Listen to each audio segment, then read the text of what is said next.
مرحبا بكم أصدقائي في فيديو جديد على قناتكم هنا أخبار الرياضة. اليوم غادي نهضروا على واحد من أقوى المواجهات في دوري أبطال أوروبا، باريس سان جيرمان ضد برشلونة.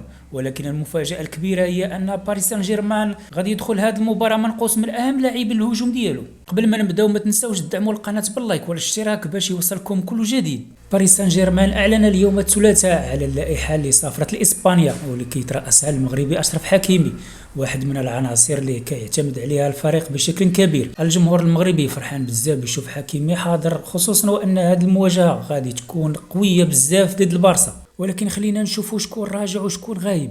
اولا عوده البرتغالي جواو نيفيس الذي غاب في جوج المباريات الاخيره بسبب اصابه في العضلات الفخذ الخلفيه، اصابه تعرض لها ضد اتلانتا، ولكن دابا رجع وجاهز باش يقوي خط الوسط.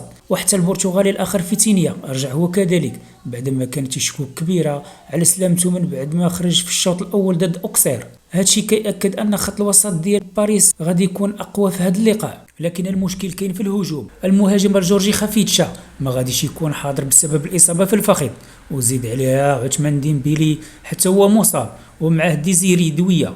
يعني لويس إنيركي غادي يدخل لمواجهة برشلونة بلا أسلحة الهجوم الرئيسية ديالو، وهذا تحدي صعب بزاف. وهنا كيبقى السؤال الكبير، يقدر يدير المفاجأة ويخرج بنتيجة إيجابية من الكامب نو وهو منقوص، ولا برشلونة غادي يستغل هذه الغيابات ويزيد يفرض سيطرته قدام جمهوره؟ شاركونا آراءكم في التعليقات، وشنو توقعاتكم للنتيجة النهائية بين البارسا والباريس. ولو وصلتي حتى لهنا لا تنسى دعمنا باللايك والاشتراك في القناة ليصلك كل جديد.